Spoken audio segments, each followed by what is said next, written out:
जीत की खातिर बस जुनून चाहिए, जिसमें उबाल हो ऐसा खून चाहिए। ये आसमान भी आ जाएगा ज़मीं पर, बस इरादों में जीत की गूंज चाहिए। नमस्कार दोस्तों, मैं भारत स्वागत करता हूं आपका अपने चैनल सक्सेस विद भारत पर। और कई दिनों से वीडियो डल नहीं पाई, जिसके कई कारण थे। कुछ फैमिली के कारण थे, कुछ एक मेरा छोटा सा एक्सीडेंट हो गया था, उस चक्कर में मैं वीडियो डाल नहीं पाया। तो हमने पिछले लेक्चर में पढ़ा था प्राक ऐतिहासिक काल, प्राचीन भारत के इतिहास में प्राक ऐतिहासिक काल। डिटेल में हमने उसके बारे में पढ़ लिया था, और कुछ जो ज़्यादा बातें तो उसमें रह नहीं गई थी। जितनी बातें पेपर में आती हैं, जितने क्वेश्चन उससे बन पाते हैं, मैंने कोशिश करी थी कि वो सारी चीज़ें उसमें मैं कवर करा सकूँ। ठीक है, बाकी मैंने कवर करा दी हैं। आज थोड़ा सा एक 5 मिनट के लिए क्विकली रिवीजन उसका दोबारा से कर लेते हैं। चलिए आइए शुरुआत करते हैं। तो आइए सबसे पहले जानते हैं, मैंने आपको बताया था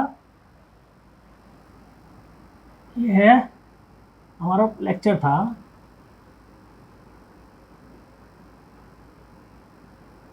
आधुनिक भारत का इतिहास। ठीक है, तो आधुनिक भारत के इतिहास में हमने पढ़ा था कि प्रागैतिहासिक काल के अंदर हमने जो क्लासिफाइड किए थे, पुरापाषाण काल, मध्यपाषाण काल, नवपाषाण काल। तो बाकी बारे में आप मेरी पिछली क्लास में देख सकते हैं, लेकिन आज मैं थोड़ा सा क्विकली उसका रिवीजन कर देता हूँ। ठीक है, तो चलिए सबसे पहले शुरुआत करते हैं कि इतिहास के जनक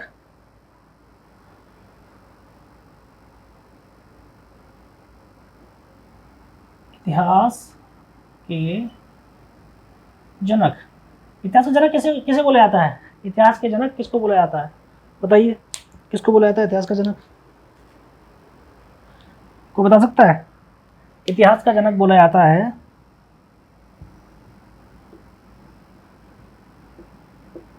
हेरोडोटस। ठीक है, इनको बोला जाता है इतिहास का जनक। आइए अब बात करते हैं प्राक ऐतिहासिक काल के बारे में। ठीक है, मतलब प्राक ऐतिहासिक काल को हम पहले पढ़ चुके हैं, लेकिन 5 मिनट में आपको रिवाइज करा देता हूँ दोबारा से। ठीक है, प्राक ऐतिहासिक काल, जिसको हम पाषाण काल भी कहते हैं, इतिहासकारों ने इसे पाषाण काल की भी संज्ञा दी है। ठीक है, तो प्राक ऐतिहासिक काल को भी 3 भागों में विभाजित कर दिया गया है, 3 खंडों में विभाजित कर दिया गया है।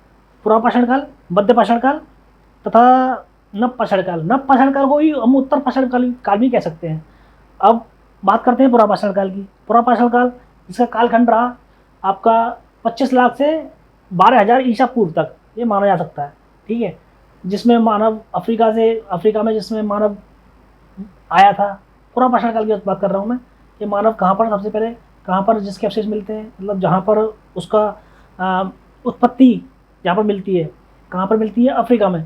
इसीलिए अफ्रीका को मानव जाति का पालना कहा जाता है। ठीक है, और दूसरी बात कि वो मानव जो था अफ्रीका में जो पैदा हुआ था, वो एक खानाबदोश था, इधर से उधर चलता रहता था, कोई टाइम टेबल नहीं था, कोई कुछ नहीं था उसका। ठीक है, उसके बाद और आपका खाद्य संग्राहक था, आर्किटेक्ट था, यानी कि शिकार करके खाता था अपना काम, कोई खाना बनाना नहीं, कोई कुछ नहीं, ऐसी डाइट खा लिया। और अच्छा, आविष्कार, आग का आविष्कार भी पुरापाषाण काल में ही हुआ। ठीक है, अब बात करते हैं मध्यपाषाण काल की। मध्यपाषाण काल में ज़्यादा कुछ नहीं है।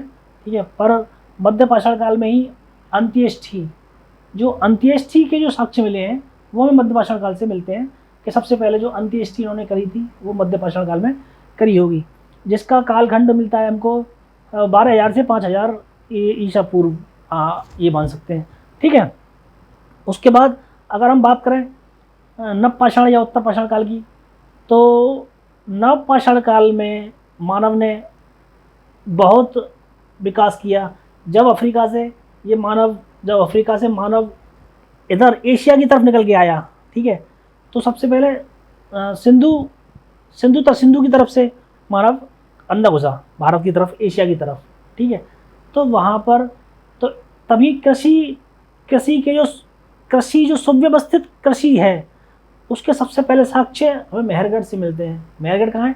जो पाकिस्तान में है। सुलेमान और किरथर नामक दो पहाड़ियाँ हैं, उनके बीच एक मेहरगढ़ नामक स्थान है, वहाँ पर कृषि के साक्ष्य मिले हैं। लगभग 7,000 BC के आसपास की बात है, ठीक। और जहाँ पर गेहूँ के साक्ष्य मिले हैं, ठीक है। स्थायी आवास मिला है, और अगर किसी जानवर को इन्होंने पालतू बनाया था तो कुत्ता है, इसके भी साक्ष्य मिले हैं, ठीक है। और इनको नवपाषाण काल में ही जब एक C14 कार्बन पद्धति से जब देखी गई तो एक कुछ मिट्टी के बर्तन, जैसे मटका टाइप कुछ मिट्टी के बर्तन मिले हैं, और मिट्टी के पहिया भी मिला है, ठीक है। चलिए आइए अब आगे बात करते हैं। कुछ बात करते हैं। जैसे हमने पिछली बार कुछ और भी बातें करी थी, जैसे कि मतलब कुछ मेन जो जगह हैं जो पेपरों में आ जाती हैं उनके बारे में पूछ लिया जाता है। जैसे कृषि के साक्ष्य कहाँ से मिले? सबसे पहले मेहरगढ़ से मिले, ठीक है। मेहरगढ़ कहाँ है? पाकिस्तान में, ठीक है। ऐसे ही सबसे पहले जो चित्र मिले थे, चित्र कहाँ से मिले हैं? चित्र मध्य प्रदेश में एक भीमबेटका नामक गुफाएं हैं, ठीक है, जो रायसेन जिले में पड़ती हैं मध्य प्रदेश में, ठीक है।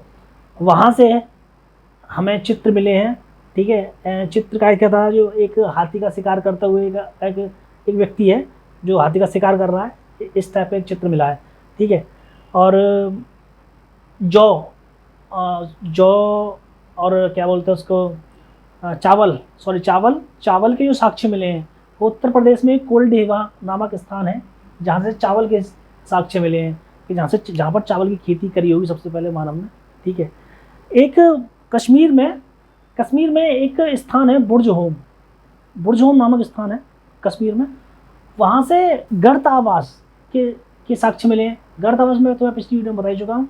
मेरी जो आगे की जो भी वीडियो है जो मैं बता रहा हूँ, इन सबको जानने के लिए पिछली वीडियो अवश्य देखें, ठीक है। अच्छा, कुछ क्वेश्चन ऐसे पूछे थे, मध्य प्रदेश का जो रायसेन जिला है वो कहाँ है? विंध्याचल जो पर्वत है, ठीक है, उसके पास नर्मदा घाटी में ये जो जगह है भीमबेटका, वहाँ पर है, ठीक है। चलिए एक बात और है कि आद्य ऐतिहासिक काल पढ़ने से पहले एक चीज़ और है कि खेती, ठीक है। खेती दो तरीके की थी, एक व्यवस्थित, एक अव्यवस्थित, ठीक है। तो व्यवस्थित खेती जैसे एक बड़े से एरिया में करी जाए, एक बड़े से एकड़ में एक गेहूं की खेती हो रही है, एक बड़ी सी जगह में गेहूं और चावल की खेती हो रही है, बड़े से एकड़ में मतलब बड़ी सी जगह में किसी सब्जी की खेती हो रही है। लेकिन अव्यवस्थित खेती छोटी सी जगह में छोटी सी जगह में गेहूँ कर ली, छोटी सी जगह में चावल कर लिए, छोटी सी जगह में तोरई कर दी, छोटी सी जगह में आलू कर दिए। इस तरीके की खेती अव्यवस्थित तरीके से खेती की जाती है, ठीक है। तो हमें जो सबसे पहले जो साक्ष्य मिले हैं, हम जब बताते हैं कि मेहरगढ़ है, ठीक है, तो मेहरगढ़ है वो व्यवस्थित तरीके से है, ठीक है। जो सबसे पहले साक्ष्य मिले हैं वो मेहरगढ़ है, ठीक है। तो अव्यवस्थित तरीके से सबसे पहले अव्यवस्थित तरीके से हमें खेती देखने को मिली थी। अब ये कहाँ मिली थी, कब मिली थी? ये मिली थी मध्यपाषाण काल में, ठीक है, ठीक है। कहाँ मिली थी, ठीक है। अब ये कहाँ मिली थी? ये मध्य प्रदेश में एक जगह के नाम है आदमगढ़, ठीक है। क्या है? आदमगढ़ मध्य प्रदेश की जगह है। दूसरी जगह है बागौर, ये कहाँ है? ये राजस्थान में है, ठीक। और एक और है उत्तर प्रदेश में राय बहादुरगढ़ है शायद, ठीक है। बहादुरगढ़ या राय बहादुरगढ़ करके है कुछ, ठीक है। राय बहादुरगढ़ ये उत्तर प्रदेश में है, ठीक है। अब इन तीनों से ही खेती के साक्ष्य मिले हैं, लेकिन खेती के साक्ष्य मिले हैं लेकिन अव्यवस्थित तरीके से, ठीक है। अच्छा, यहाँ से अव्यवस्थित तरीके के साक्ष्य मिले हैं, तो व्यवस्थित तरीके से जो साक्ष्य मिले हैं, व्यवस्थित तरीके के साक्ष्य जो मिले हैं वो हमें मिले हैं नवपाषाण काल में, ठीक है। अब वो कहाँ मिले हैं? ठीक है, हमें सबसे पहले मिले थे मेहरगढ़ से, जो कि पाकिस्तान में है आज की तारीख में। ठीक, अच्छा, अब जो नई खोज हुई है उसके अनुसार एक जगह है, एक जगह का नाम है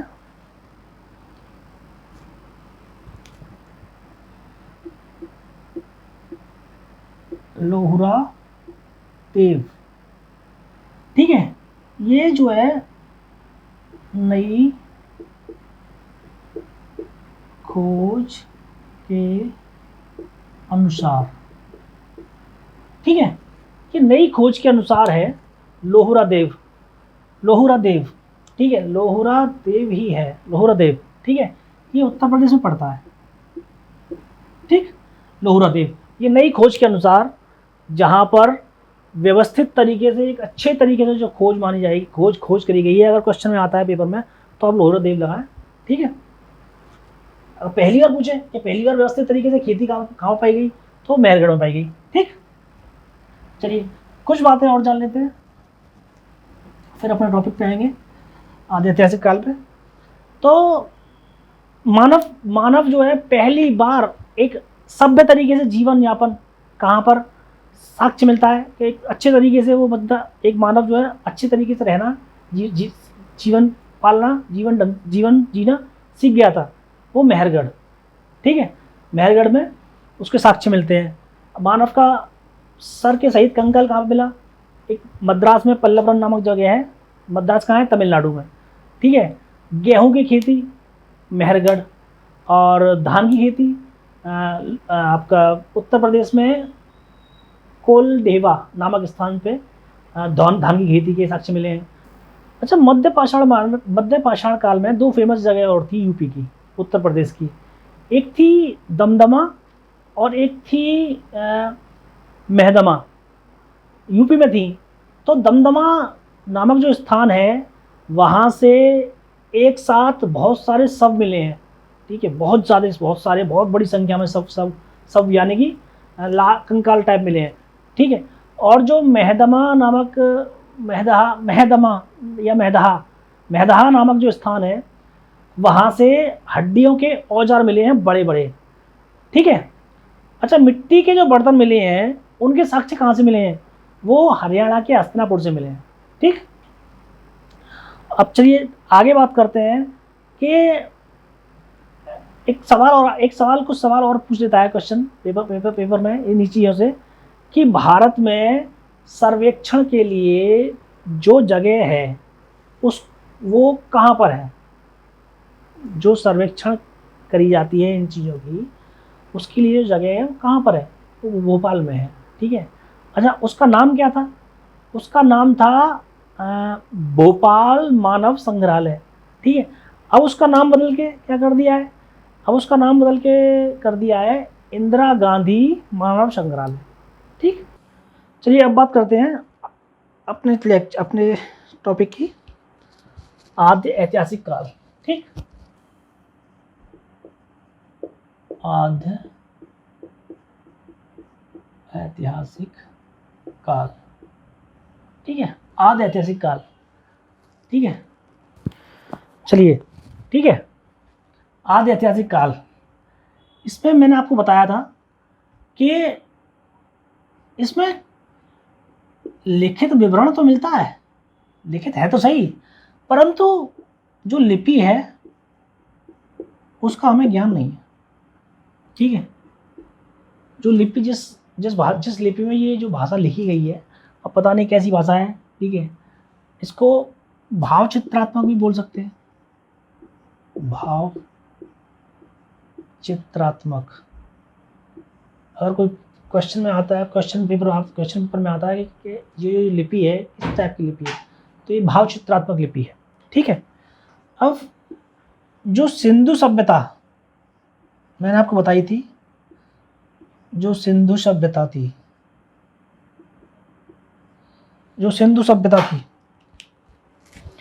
वो आद्य ऐतिहासिक काल में ही मिलती है। ठीक, सिंधु सभ्यता, बस। ठीक है, आज हम सिंधु सभ्यता के बारे में ही पढ़ने वाले हैं। चलिए अब बात करते हैं सिंधु सभ्यता।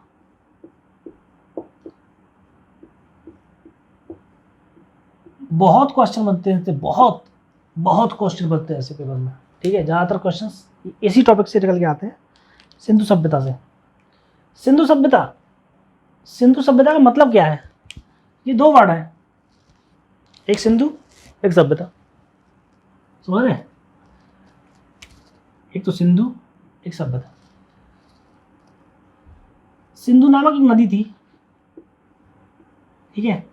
ये जो सभ्यता थी ये इस नदी के किनारे, जो सिंधु जो नदी बह रही थी, उस नदी के किनारे जितने भी शहर मिले हैं, जितने भी प्राचीन नगर मिले हैं, वो इसी नदी के किनारे मिले हैं। और इसी नदी के किनारे होने के कारण इसको सिंधु सभ्यता का नाम दिया गया। और सभ्यता किसे कहते हैं?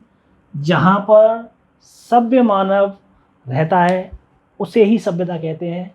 और जहाँ पर वो एक अपनी एक अलग, जिसका रहने का स्टाइल, रहने का तौर तरीका, हर चीज़ हो, संस्कृति हो, उसके पास अपनी एक अलग तरीके से विवाह की, अंत्येष्टि की, हर चीज़ की एक संस्कृति है, सभ्यता है, उसे एक सभ्य मानव की सभ्यता बोला जाता है।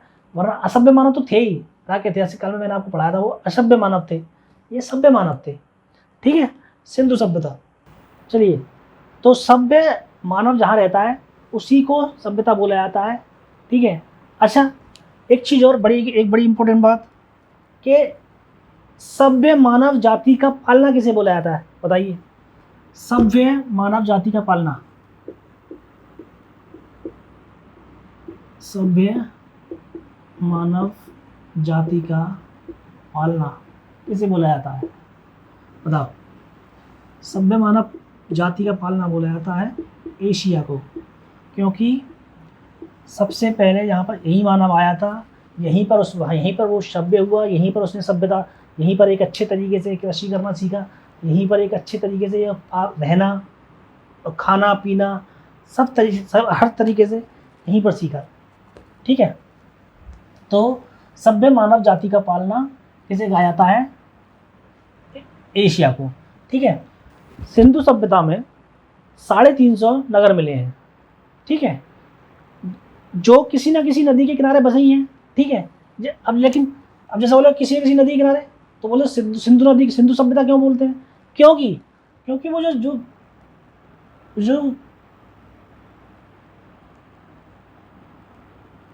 सिंधु जो नदी थी,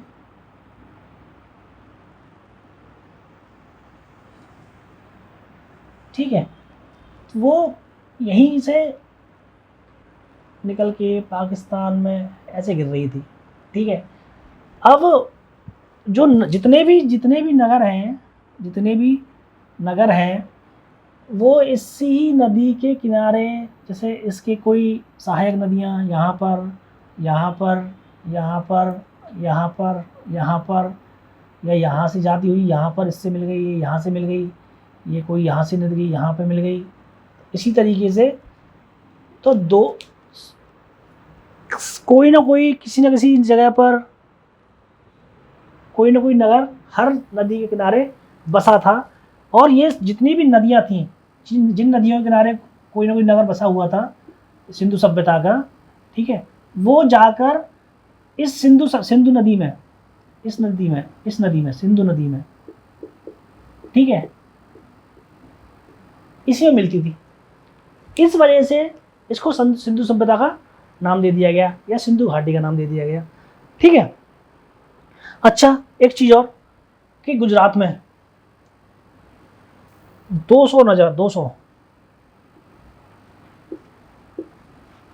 नगर अकेले गुजरात में मिले हैं 350 में से, समझे? गुजरात राज्य में 200 नगर अकेले गुजरात राज्य में मिले हैं, ठीक है। चलिए अब आगे बात करते हैं। चलिए, सिंधु सभ्यता, ठीक है। सिंधु सभ्यता तो जो थी, इसको हम नगरीय सभ्यता बोल सकते हैं, क्योंकि क्यों बोलते हैं इसको नगरीय सभ्यता? इसको मैं आगे बताता हूँ आपको, ठीक है। नगरीय सभ्यता या शहरी सभ्यता, ठीक है, अभी बताऊंगा आपको कि इसको नगरीय सभ्यता या शहरी सभ्यता क्यों बोलते हैं। अच्छा, इसके निवासी जो थे वो कौन थे?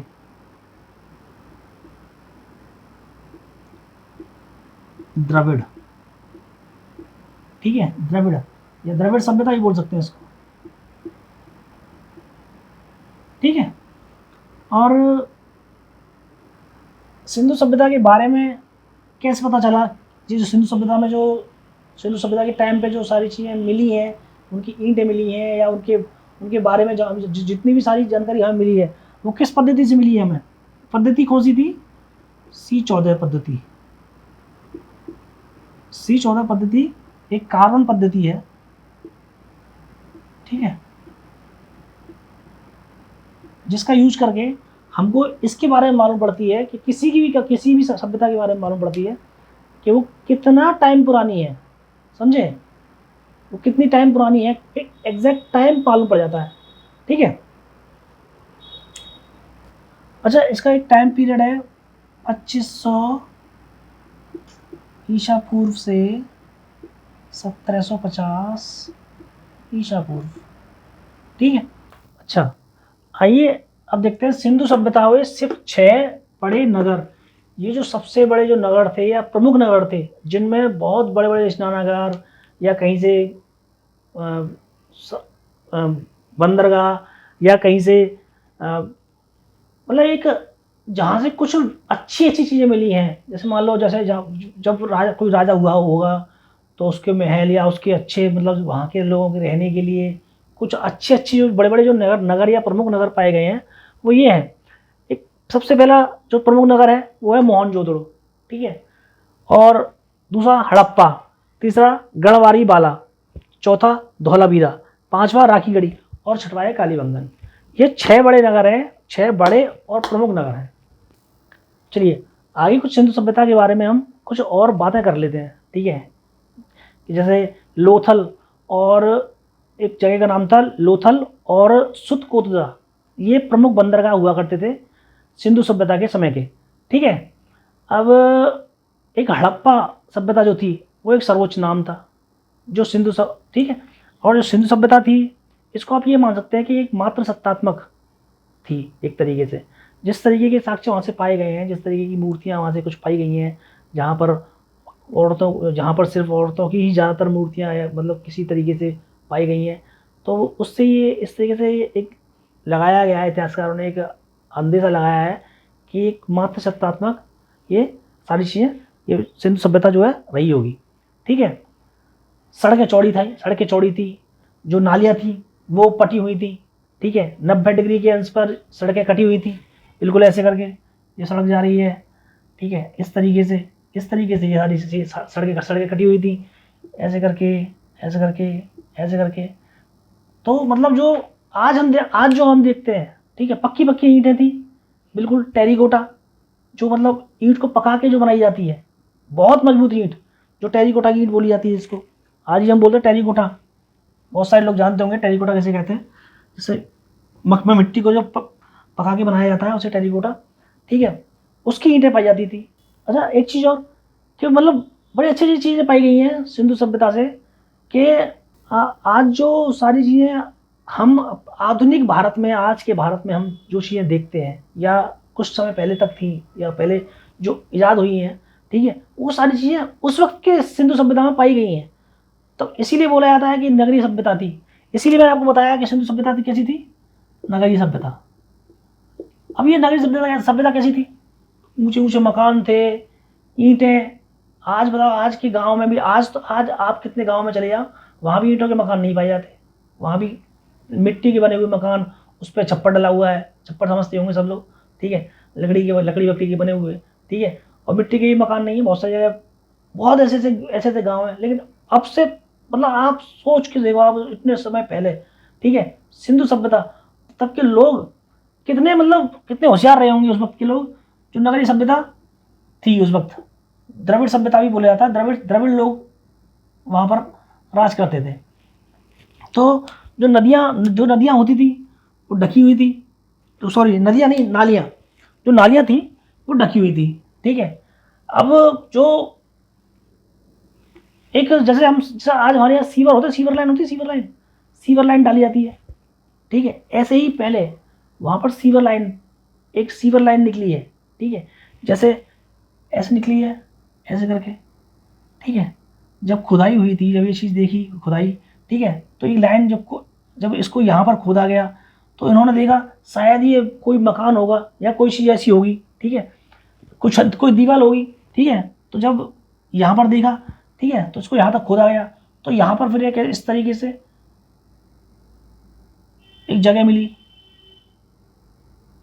ठीक, इस तरीके से। फिर एक दीवार इसकी यहाँ ऐसे करके जा रही थी, एक ऐसे जा रही थी शहर में। अब ये सारी चीज, ये जो है इस तरीके से जो वो थी, जो दीवार थी, ये सारे शहर में घूम रही थी। तो इससे अंदाजा लगाया गया कि ये सीवर टाइप रही होगी, ये सीवर थी। अब ये सोचो आप, आज के ज़माने में सीवर लाइन, आज के ज़माने में गांव में नहीं है, कहीं पे भी नहीं है, बहुत सारी जगह पर नहीं है, सिर्फ शहरों में पाई जाती है, जो भी मेट्रो सिटीज़ हैं वहाँ पर ज़्यादातर पाई जाती हैं, ठीक है। और ना हर जगह सीवर लाइन नहीं पाई जाती। तो अब सीवर लाइन वो भी ढकी हुई, सारी चीज़ें, नालियाँ ढकी हुई, ठीक है। आगे बात करते हैं, जो सिंधु सभ्यता के लोग थे, उनका जो मुख्य व्यवसाय था वो व्यापार था। वो व्यापार ज़्यादातर लोग व्यापार ही करते थे, ठीक है। अच्छा, मोहनजोदड़ो से जो सिंधु सभ्यता की जो नगर था मोहनजोदड़ो, ठीक है, उससे एक बहुत बड़ा स्नानागार यानी कि स्विमिंग पूल टाइप पाया गया है, ठीक है। बहुत बड़ी बड़ी इमारतें पाई गई हैं, चौराहे 90 डिग्री पर कटे हुए हैं पाए गए हैं। और आप ये समझो कि मतलब जो मोहनजोदड़ो से प्राप्त जो स्नानागार है वो संभवतः सिंधु सभ्यता की सबसे बड़ी इमारत है, सबसे बड़ा स्नानागार है, ठीक है। अच्छा, चलिए आगे बढ़ते हैं कि एक जगह है सिंधु सभ्यता में ही, एक लोथल और कालीबंगन, जहाँ से अग्निकुंड पाए गए हैं, बड़े अग्निकुंड का मतलब ये है कि मतलब जो है, हो सकता है वहाँ पर जो बड़े बड़े राजा महाराजा या तब के लोग रहते होंगे, वो लोग वहाँ पर यज्ञ वज्ञ इस टाइप से कुछ लोग कुछ चीज़ सारी चीज़ें करते होंगे, ठीक है।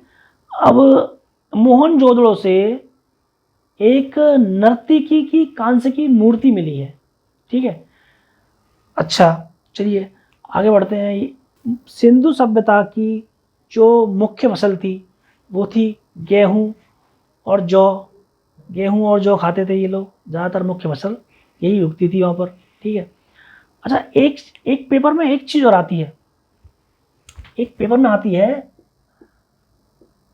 RH-37। इसका मतलब है ये एक कब्र का नाम है। कभी बाय द वे पेपर में आ जाए ये तो ये याद रखना कि ये कब्र का नाम है RH-37, ठीक है, समझ रहे आप। तो ये RH-37 एक कब्र का नाम है। 1947 के बाद, ठीक है, अब तक 2022 तक इस सभ्यता से जुड़े स्थल, आप जानने की कोशिश करें कि इस सभ्यता से जुड़े हुए स्थल, ठीक है, 1947 के बाद 2022 तक जो सबसे ज़्यादा मिले हैं वो कहाँ मिले हैं? वो सबसे ज़्यादा भारत में ही मिले हैं, तकरीबन 1500 स्थल। समझ में आई बात, ठीक है। 1500 स्थल हैं जो कि भारत में सबसे ज़्यादा मिले हैं 1947 के बाद। और उसके बाद दूसरा नंबर आता है पाकिस्तान और अफगानिस्तान का, जहाँ पर करीब तकरीबन 900 950 करीब इस तरीके से वहाँ पर स्थल मिले हैं।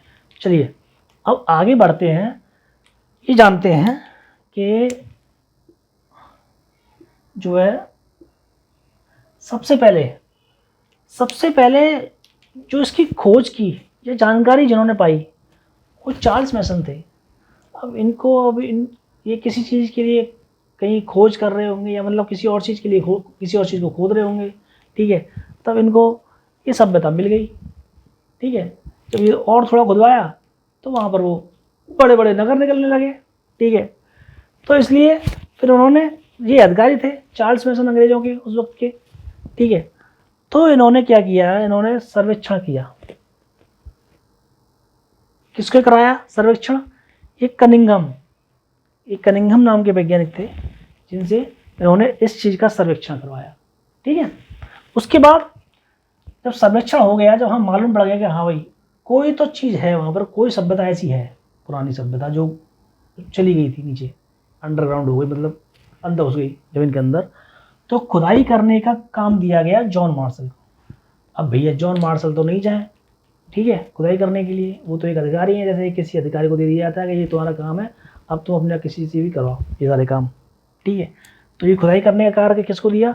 जॉन मार्शल को। अब जॉन मार्शल के अंडर भी तो बहुत सारे लोग काम कर रहे होंगे, ठीक है। तो ये जो खुदाई कराई है वो किन्होंने कराई है? ये दयाराम साहनी ने कराई है ये खुदाई, समझे। ये जो है भारतीय थे,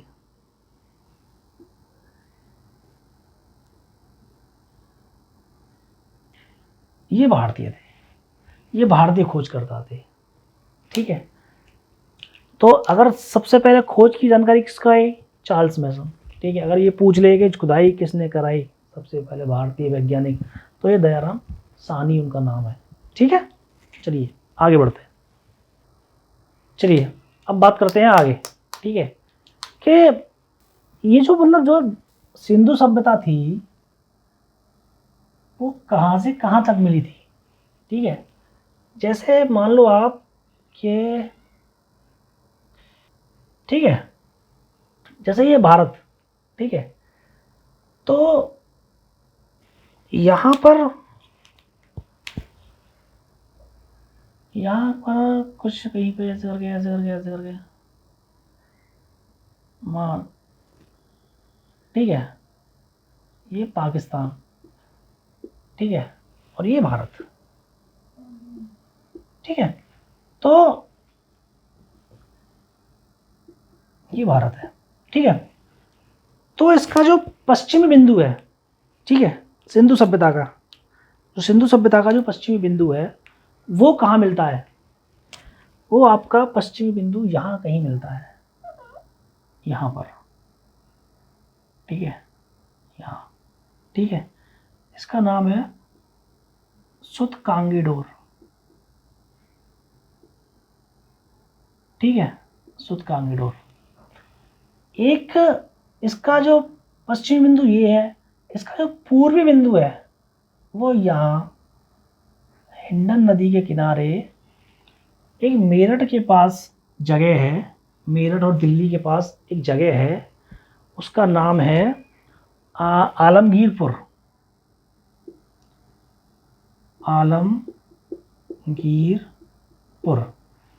ठीक है, आलमगीरपुर। और इसका जो उत्तरी भाग यहाँ कश्मीर में, उत्तरी भाग जो यहाँ कश्मीर में है, उसका जो जम्मू कश्मीर में है उसका नाम है मांदा, ठीक है। और एक यहाँ है दाइमाबाद, आई थिंक महाराष्ट्र के आसपास, दाइमाबाद। इसी इलाके में पूरी सिंधु सभ्यता बसी मिलती है, ठीक है, इसी इलाके के अंदर, ठीक है। तो अगर हम इसको अगर ऐसे करके देखें तो ये एक त्रिभुजाकार आकृति का निर्माण करती है, त्रिभुजाकार आकृति का। देखिए अगर एक तरीके से देखा जाए तो एक त्रिभुजाकार आकृति का निर्माण करती है, समझ रहे हैं। बस यही है इसका एक मतलब जो पूरा एरिया है सिंधु सभ्यता का, ठीक है, ये जो है, ठीक है, ये इसका पूर्वी बिंदु, ये इसका पश्चिमी बिंदु, ये उत्तरी, ये दक्षिणी बिंदु, ये दाइमाबाद, ठीक है। तो ये था हमारा आज का लेक्चर, जिसमें आद्य ऐतिहासिक काल मैं आपको बता चुका हूँ पूरी तरीके से, प्राक ऐतिहासिक काल मैं आपको पिछली वीडियो में बता चुका हूँ। आज मैंने आद्य ऐतिहासिक काल को पूरी तरीके से कवर करने की कोशिश करी है, ठीक है, आप ज़रूर देखें। और मुझे लगता है कि मतलब जो एक मेन पॉइंट जो मैं निकाल सकता हूँ, जो परीक्षा की दृष्टि से बड़े ही मतलब ज़रूरी हैं, ठीक है। यहाँ से क्वेश्चन बनते ही बनते हैं, आप ये समझ लो आप, ठीक है। ये क्वेश्चन आएंगे सिंधु सभ्यता के ऊपर, तो वो यहीं से पूछेगा कि खेती के साक्ष्य कहाँ से मिले, मेहरगढ़ से मिले, ठीक है, अगर वो पूछ ले, ठीक है। तो जो नई जानकारी के अनुसार जो खेती के साक्ष्य मिले हैं, सुव्यवस्थित तरीके से जो खेती साक्ष्य मिले हैं, वो उत्तर प्रदेश के लोहरा देव, ठीक है। चलिए, ठीक है। तो आज के लिए आज हम इतने रखते हैं, और काफ़ी लंबी वीडियो हो जाती है तो फिर लगभग बोर होने लगते हैं वैसे भी। और चलिए, ठीक है, बाकी आगे की वीडियो में पढ़ते हैं इतिहास, अभी और बाकी बहुत कुछ है इसमें। चलिए, और तो आप हमें अपना प्यार ऐसे ही देते रहिए, ठीक है। हमारा channel success with Bharat subscribe करें, जो हमारे चैनल पर नए हैं वो प्लीज़ सब्सक्राइब करें, लाइक करें, कमेंट करें, कोई भी क्वेरी है तो प्लीज़ कमेंट करें, ठीक है। और लाइक ज़रूर करें और शेयर ज़रूर करें सबके पास, जितने भी हमारे पुराने व्यूअर्स हैं और जो भी नए व्यूअर्स हैं, प्लीज़ सब्सक्राइब करें, प्लीज़ मोटिवेट अस, जो मैं आपके लिए नई अच्छी वीडियोज़ डाल सकूँ। और बाकी पेट के पेपर के लिहाज से बड़े ही इंपॉर्टेंट टॉपिक चल रहे हैं, ठीक है। अब मैं थोड़ा सा आगे रीजनिंग और भी अलग अलग सब्जेक्ट को कवर कराने की यहाँ पर अपने चैनल पर कवर कराने की कोशिश करेंगे, ठीक है। तो ठीक है, आप खुश रहें, नमस्कार।